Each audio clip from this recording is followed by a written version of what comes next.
Well, it's a great honor to be here today at the Quantum Nano Computing Center, where people spend a lot of time looking at how small particles behave. I'm sure my son Nicholas, who's here today, would be much more interested if I was actually going to talk about that.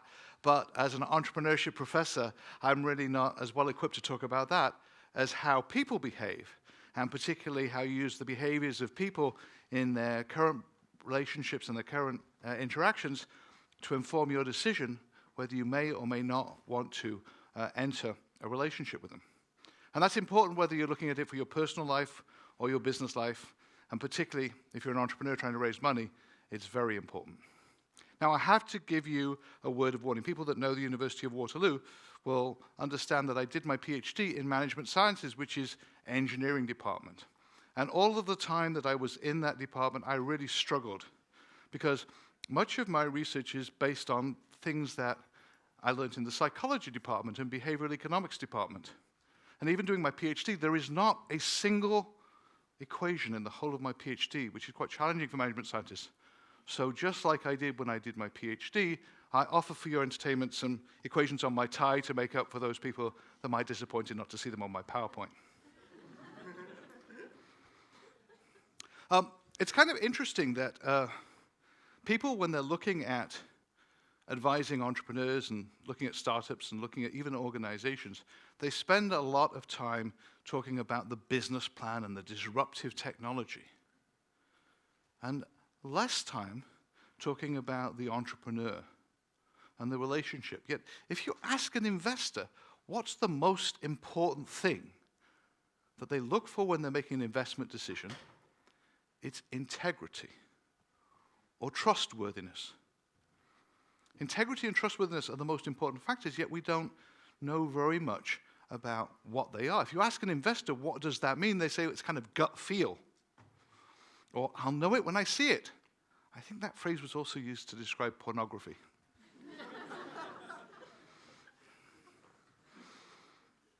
But investors aren't really being unhelpful when they say that they can't describe it, because really, none of us are very good at understanding our behaviors or our decisions. And behavioral economists and psychologists help us understand the decisions that we make. And so it's not surprising that I use some of the constructs from those departments and those areas to help me understand it. So let me start off by looking at 3 things that influence that investment decision. First of all, the venture. People understand what the business is and what you do, maybe what your technology is. They also look at the entrepreneur. What are the characteristics that make entrepreneurs successful?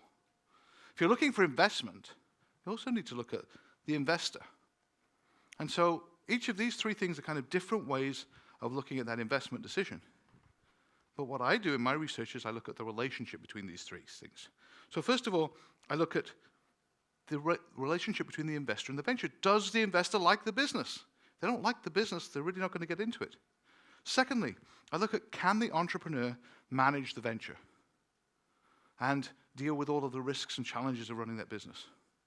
And most importantly, and specifically for the discussion today, I look at the relationship between the entrepreneur and the investor and what makes it work or not work. Now, I mentioned before that we're not really good at understanding our decisions. So it wouldn't be a really good approach to my research if I started off by asking people how they made their decisions. In fact, there's some very well-known academic papers that ask investors how they make decisions and then watches how they make decisions, and what they do is not what they think they do. So I actually looked at observations of people making decisions, and where better than Dragon's Den. Now, I'm involved with the Canadian Innovation Centre in Waterloo, and when CBC got involved in Dragon's Den, before they started even putting the idea together, they approached us about whether we could help, and I was actively involved in the first 4 seasons of Dragon's Den. And I was involved to help them, but it was an interesting data set for my research. So I was involved with Dragon's Den really to help entrepreneurs pitch, and if you've watched the show, you'll see many of my students have actually pitched on that show and been successful in raising money. I was concerned at first when I was doing research based on Dragon's Den that people would say, it's not, academically valid. How do you use a reality TV show to create data? But over time, when I could show that the same behaviors happened in other more formal angel investment opportunities. I kind of got validity, and as it was mentioned, I kind of won awards and published papers on this. So it's actually been adopted now as a really valid way of doing research. The actual challenge of doing the research was this. I'd come home in the evening, and I'd see my kids watching television. And I'd say, "Don't you think you're watching too much television?" And they said, well, Alexander would say, "Dad, I'm working on my Ph.D. I'm still trying to work out what you could learn by watching The Walking Dead. But the issue of looking at relationships is all around this balance, the balance between trust and control.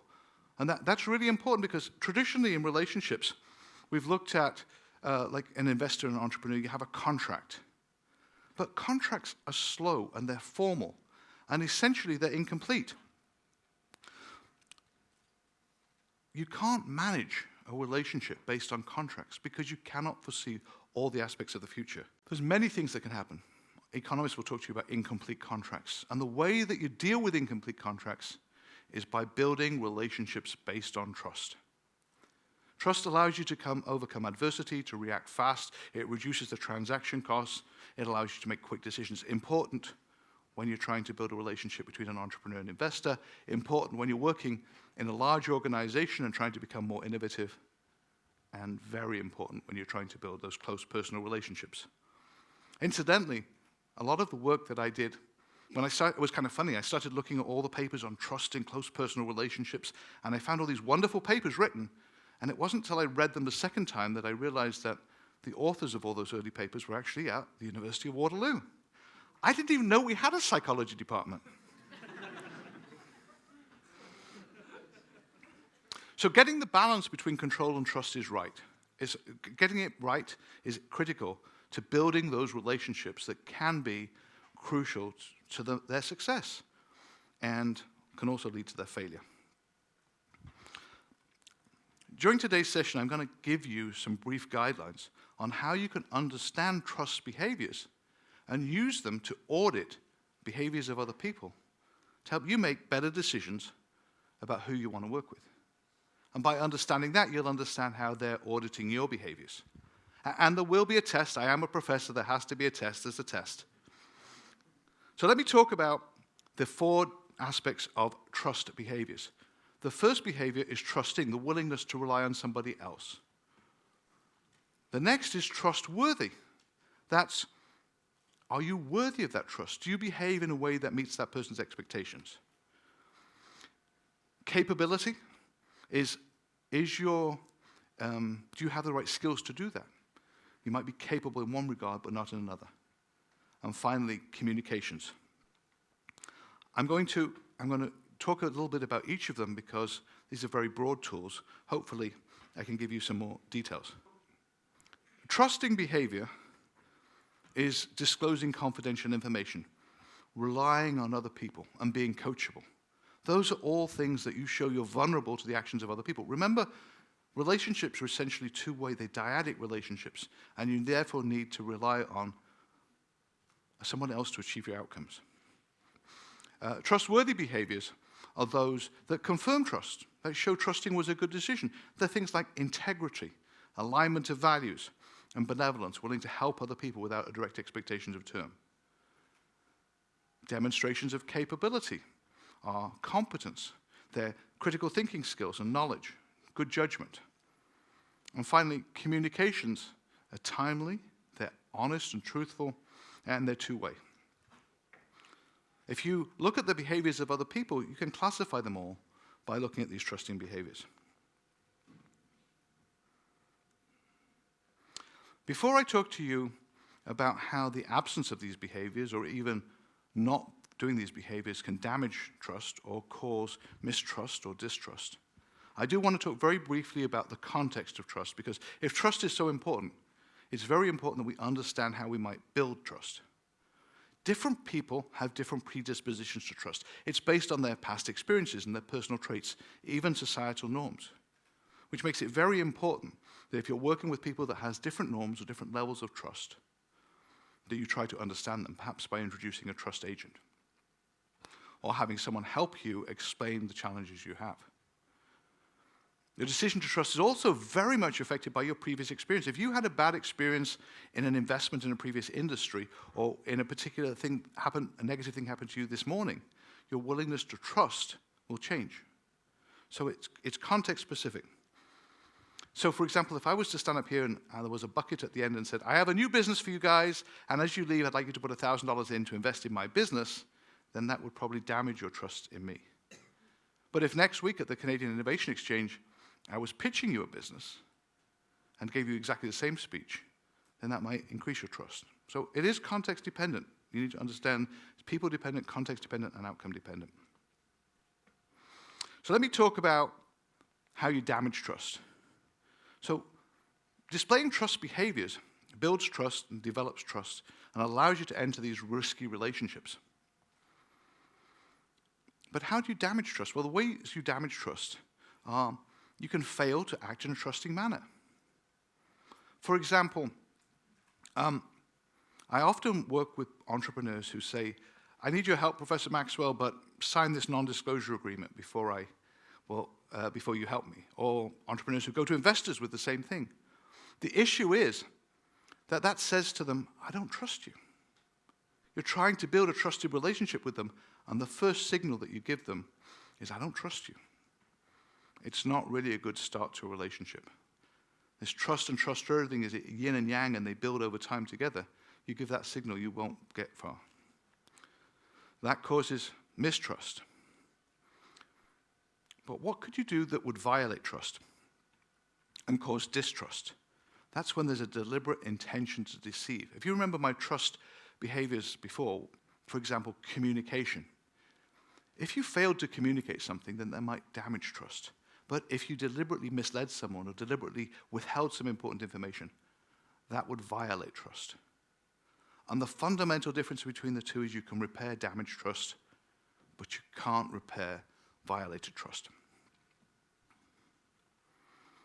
Finally, if the information you give is not clear or confusing, and there's that might create suspicion.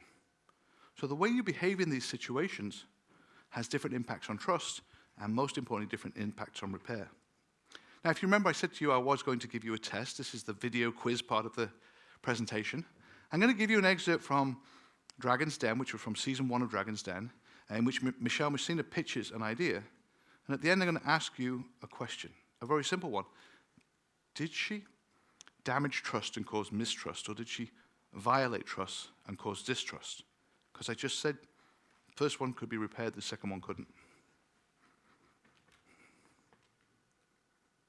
There's no volume. When she pitched her product that provided a multi-purpose extra pocket to house any fast food accessories. And I've obtained a patent for a container with an auxiliary pocket for ready-to-eat foods. Let's say you go to a theater. You have your drink in your one hand, you have your popcorn bag in the other. Where's the other hand for the wet naps, the toothpicks, the seasoning pack? Well, now the additional pocket will provide you all of this. I'm looking for $250,000 for 10%. Oh! Kevin O'Leary sensed an opportunity to help Michelle get rich. I did about 500 surveys. Do you have a contract with Cineplex? At one time, we did negotiate something. I had a partner, and he did business dealings with them. One of Canada's biggest cinema chains had also considered investing, until Michelle chose to walk away from the deal. Did you want to nullify it, or did they want to nullify it? I wanted to nullify it. Are you out of your mind? Well, I didn't agree to the terms. I was not there present. Anyways, this is the past. As it sits right now... But it's not the past. Well, You're it missing is, the because point. I'm 100% owner of it. But how am I going to go back to Cineplex tomorrow and do a deal, and they're going to say... No way. No way. It's It was that the crazy district Michelle manager, but it's lady. different owners now. Don't worry, it's not a problem. Michelle, you had a deal with the largest theater operator in the country for your product. Yes. You know who you are? You're Pete Best, when you could have been Ringo in the Beatles. That's what happened. So, pop quiz. Did she damage trust and cause mistrust, or did she violate it and cause distrust? Violate. She violated. The evidence that you violate trust is when the other people get angry. When you see that emotion in the other people, you've let them down, you've disappointed them, you've misled them, because she wasn't coachable. So given that we're in the lesson learning process, and that my wife is a leadership coach, perhaps she would give this advice to Michelle. You can't change the past, but you can show willingness to change for the future. If Michelle had said, you know what, I screwed up, I had an opportunity, I was having a fight with my partner, I'm inexperienced, I've never done this before, maybe the outcome would have been different, especially if she said, I need your help. I'm not saying the outcome would have been different, but you can see that responding differently to those challenges, especially when they were trying to offer coaching, might have got a different outcome. And the interesting thing is that the behaviors a person has in one relationship are often replicated in other relationships. And the past is the best predictor of the future.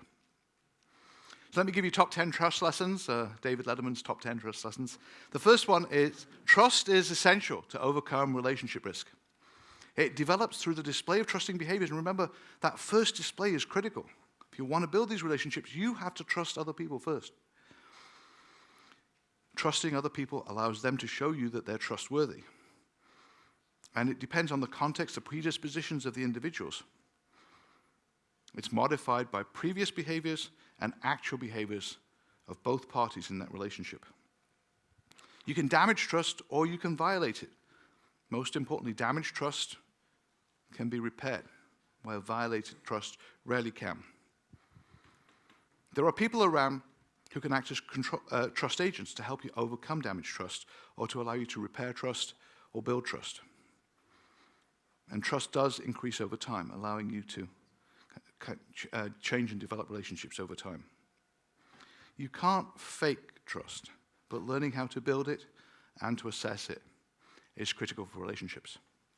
So before I end, I mentioned my two sons. I have to mention my daughter. I said, I'm giving a talk at TEDxUW. How do I end? Now, she's a drama major. So she said, end with Shakespeare. I'm going to end with Shakespeare. The epilogue. To trust or not to trust, that is the question. Whether it's nobler in the mind to risk innovations and relationships that lead to fortune, or to introduce contracts and controls that, by opposing, limit them.